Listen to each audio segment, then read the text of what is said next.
నమస్తే, welcome to Dootha media. AP రాష్ట్రంలో గత వైసీపీ పాలనలో ఆర్థిక విధానాల వల్ల రాష్ట్రం అధోగతి పాలైన విషయం అందరికీ తెలిసిందే. ఈ ఆర్థిక అరాచకత్వానికి గురైన రాష్ట్రాన్ని కేంద్రం ఏ విధంగా ఆదుకోగలుగుతుంది, దానికి రాష్ట్రం అనుసరించే విధానం ఏంటి అనేది అసలైన సమస్య.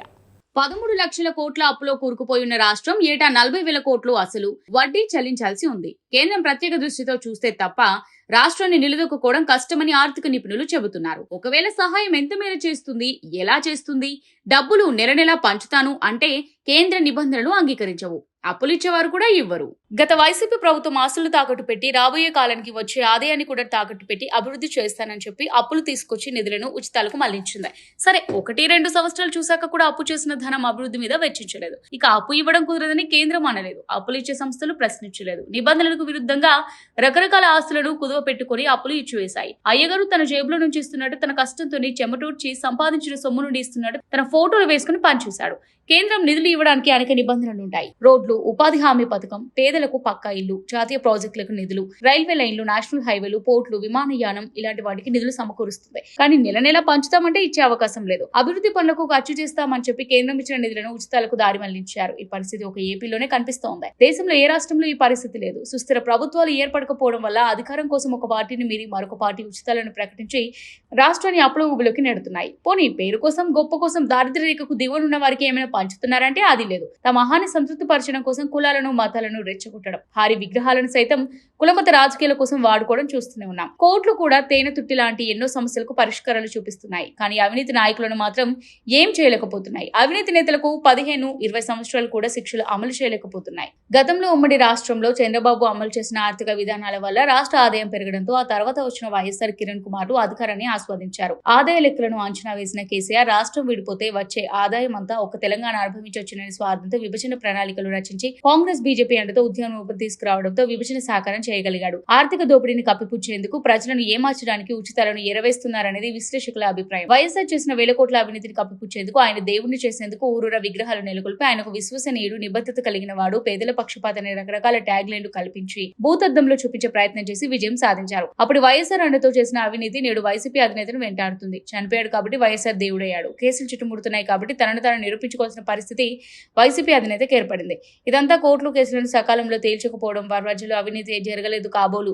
ఆయన కష్టార్జిత మేధస్సుతోటే లక్షల కోట్లు సంపాదించి పేదలకు పంపిణీ చేస్తున్నాడని భ్రమపడి 151 స్థానాల్లో గెలిపించి రాష్ట్రాన్ని అప్పగించారు. ఇతరుల ఆస్తులను దోచుకునే అలవాటు ఉన్న వాడికి ప్రభుత్వాన్ని నడిపే సత్తా ఎలా ఉంటుంది? అదే చేశాడు. సంపద సృష్టి చేత కాదు, కనుక రాష్ట్రం అభివృద్ధి చెందడం ఇష్టత లేని ఒక విధమైన మనస్తత్వం కలిగిన వ్యక్తి అవడంతో రాష్ట్రాన్ని చిన్నాభిన్నం చేసి తన ఆహాన్ని చల్లార్చుకున్నాడు అనేది కొందరు వాదనగా ఉంది. దానికి ఉదాహరణలు కూడా వారు చూపిస్తున్నారు. అధికారంలోకి రావడంతోనే రివర్స్ టెండరింగ్ అనే కొత్త విధానాన్ని ప్రవేశపెట్టి రివర్స్ పాలన సాగించి రాష్ట్రాన్ని రివర్స్ దిశగా నడిపించాడు. బడ్జెట్ కేటాయింపులు చేసి వాటిని అమలు చేయడంలో పూర్తిగా విఫలం చెందాడని, కేంద్రం నుంచి అదనపు నిధులను రాబట్టుకోలేక ఉన్న నిధులను దారి మళ్లించాడని, అభివృద్ధి అనే మాటే చెవినెక్కించుకోక అప్పులకే ప్రాధాన్యతనిచ్చి ప్రభుత్వాన్ని నడిపించాడని ప్రతిపక్షాలు ఆరోపిస్తున్నాయి. బటన్ నొక్కుడుతోటే జన్మ సార్థకమైనట్టు భావించడంతో రాష్ట్రం దివాలా అంచున నిలిచింది. 2023 బడ్జెట్ కేటాయింపులో 82,000 కోట్ల నిధులను ఖర్చు చేయలేదు. పట్టణాభివృద్ధి శాఖలో 4,600 కోట్లు, సాంఘిక సంక్షేమ శాఖలో 5,200 కోట్లు, బీసీ వర్గాల సంక్షేమంలో 18,000 కోట్లు, వైద్య రంగంలో 6,500 కోట్లు, నీటి పారుదల రంగంలో 9,000 కోట్లు ఖర్చు చేయకపోవడం ప్రభుత్వ వైఫల్యమనే చెప్పవలసి వస్తుందని ఆర్థిక రంగ నిపుణులు చెబుతున్నారు.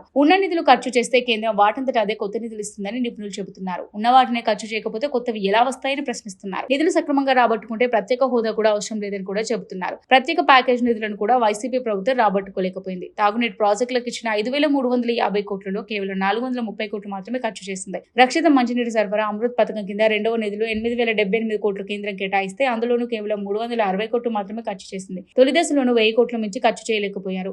ఎన్హెచ్ఎం నిధులు 500 కోట్లు పక్కదారి మళ్లించడం వల్ల తర్వాత సంవత్సరంలో విడుదల కావాల్సిన 1,500 కోట్ల నిధులను రాష్ట్రం కోల్పోయింది. నాబార్డ్, సిఎస్ఎస్, ప్రపంచ బ్యాంకు రుణాలను దారి మళ్లించారు. పోలవరంలో రివర్స్ టెండర్ పేరున 628 కోట్లు ఆదా చేశామని చెప్పి ఇతర పనుల్లో రెట్టింపు ధరలను పెంచి ఆదా చేశామని చెప్పారు. ధాన్యం బకాయిలు ఈ మధ్యనే చెల్లింపులు పూర్తి చేశారు. అమరావతి, పోలవరం పనులను మొత్తంగా అడకెక్కించారు. బీహార్ అసెంబ్లీ ప్రత్యేక హోదా కొరకు తీర్మానం చేసి పంపిన కేంద్రం సుముఖత చూపడం లేదు. 29 రాష్ట్రాలు 11 రాష్ట్రాలకు ప్రత్యేక హోదా ఉంది. గోవా, ఒడిశా, బీహార్, రాజస్థాన్ రాష్ట్రాలు ప్రత్యేక హోదాను అడుగుతున్నాయి. విభజన సమయంలో ఏపీకు ప్రత్యేక హోదా ఇస్తామని నాటి ప్రధాని ఇచ్చిన 6 హామీల్లో అదొకటి. హోదా వల్ల 90% గ్రాంట్ గా 10% రుణంగా కేంద్రం నిధులు అందిస్తుంది. కొత్త పరిశ్రమలకు ఆదాయ పన్నులు మినహాయింపులు, ఎక్సైజ్ డ్యూటీ రాయితీలు ఉంటాయి. ఆదాయం ఉన్న హైదరాబాద్, రంగారెడ్డి జిల్లాలు తెలంగాణకు వెళ్లిన కారణాన 69,000 కోట్ల అదనపు ఖర్చులు, విభజన వల్ల 12,000 కోట్ల ఆదాయాన్ని కోల్పోవాల్సి వచ్చింది. ప్రత్యేక హోదా స్థానంలో ప్రత్యేక ప్యాకేజీని బీజేపీ ప్రభుత్వం ప్రకటించి ప్రత్యేక హోదా వల్ల సమకూరే లబ్ధిని ప్రత్యేక అసిస్టెన్స్ రూపంలో అందిస్తామని బీజేపీ ప్రభుత్వం బాబును ఒప్పించి తర్వాత మోసం చేసింది. రాష్ట్రం ఇంతలా అప్పుల్లో కూరుకుపోవడానికి కారణమైన వ్యక్తుల నుంచి సొమ్ము రికవరీ చేయడానికి ఒక ప్రత్యేక శాఖను ఏర్పాటు చేసింది.